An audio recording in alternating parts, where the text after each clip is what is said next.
soft X-ray imager that will image Earth's magnetosheath and magnetopause to study how energy from solar wind generates geomagnetic storms and space weather. This one's interesting to me because this is looking back at Earth rather than looking at the moon. Correct. And as Brian Walsh, the PI, said yesterday, this is going to be the first global measurement of the Earth magnetic field and the interaction with the solar wind. And we can see in this graphic where they interact. Explain that to us. Well, this is where the solar wind meets the magnetosphere. And what happens is you see the bright yellow and red spots, they're giving off energy. And so we're going to look at the photons, which happen to be in the frequency of soft X-rays, to see what's going on. What a unique area to look at that. And I take it, Ray, that it had to go on top, right, in order to look up. Yeah, this payload, very top deck. It's also mounted on a 2-axis gimbal. So this is a gimbal that we really specifically designed. Yeah, you can see it there.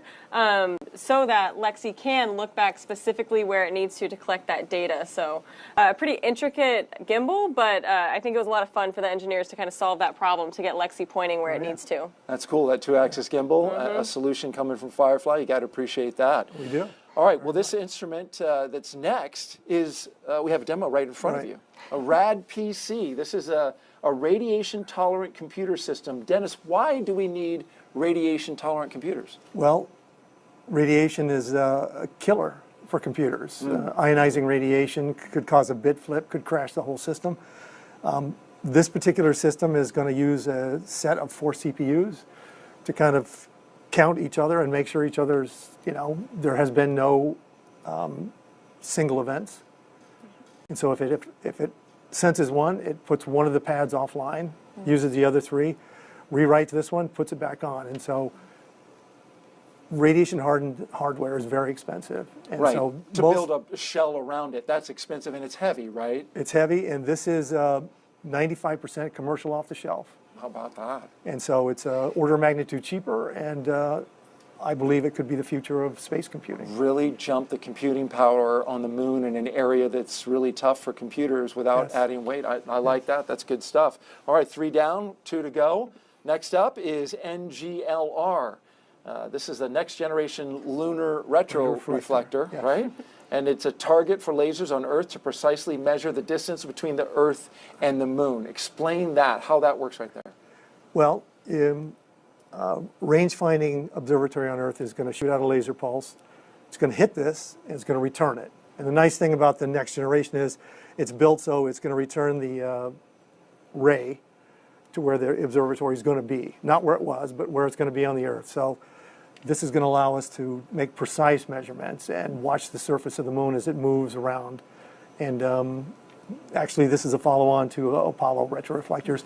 Some of the same team that put the Apollo retroreflectors on the surface are working this program as well. That is a fun fact and worth mentioning. In 1969, the University of Maryland physicist Doug Curry helped design 3 still-in-use lunar instruments placed on the moon by Apollo 11, 14, and 15. And he worked on this one. He is the principal investigator, yes, Dr. Curry. How about that? It's a lifelong passion for him, and I really appreciate his knowledge. And you got to work with him on it. Yes. Pretty basic in terms of installing this, I would take it? Yeah, this is our only payload that doesn't have an electrical interface. So this is purely a mechanical interface that is also on the top deck on one of those 2-axis gimbals. So we loved NGLR. All right, very good. All right, and last but not least, we have the Regolith Adherence Characterization, or RAC. Now, I kind of like this one because of all the different samples that are on board. Yes. It's going to determine how lunar regolith sticks to a range of materials exposed to the moon's environment. So there it is. What are all those little, circles on the wheel? So those are all different material samples. So some are spacesuit materials, some are optical materials, some are Teflon, some are aluminum. As Nikki was talking about, lunar regolith is really not good to work with. And so what we want to help determine here with this experiment is what kind of materials can we use in the future? What kind of changes can we make to, say, spacesuits or the equipment we put on there to help them, live longer and survive the regolith. And you want to get it dirty, I take it. This one is the one, much like Rad PC, who wants all the radiation can get. We want all the dirt we can get, so to speak. So how did you accommodate that, Ray? So this payload it's not on the bottom deck, facing the moon. It is kind of facing outward, though. So that wheel is exposed outward. It's not covered by any of that gold MLI you see on the rest of the lander, so that when we land, anything that kind of puffs up will go and hit those materials, and you'll be able to study how they affect all those. And if you don't get enough regolith on it, is there anything you can do to help it out? I think a lot of the other payload ops will help it as well. You know, maybe we'll toss a cold gas thruster their way if they need a little more. We'll play with that. But they should be able to get covered pretty well. There's literally a negotiation going on right here. Yeah. It's like, Right oh, okay, here. we'll take that, right? That's a good idea. Wow. Ideas coming out on a live broadcast. I love that. Okay. All the work that's been done, you had 5 of these. You must have been pretty busy. I was. It's very challenging, but it's a new paradigm. And these are low cost, more risk tolerant. And the teams that worked on them have worked hard for the last 4, 5, 6 years.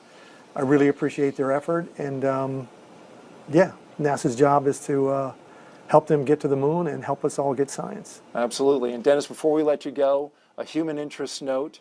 You told me that you invited your mother, 90 years old, to come watch this launch as something to mark off her bucket list. Absolutely. It just happened. How did that go? Oh, she loved it.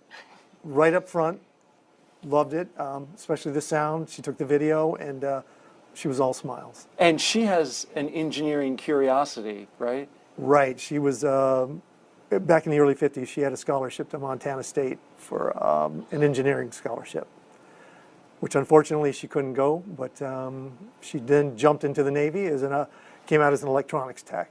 So maybe that's where my interest in engineering comes from. She must have been proud watching that rocket Very. fly with your 5 missions aboard.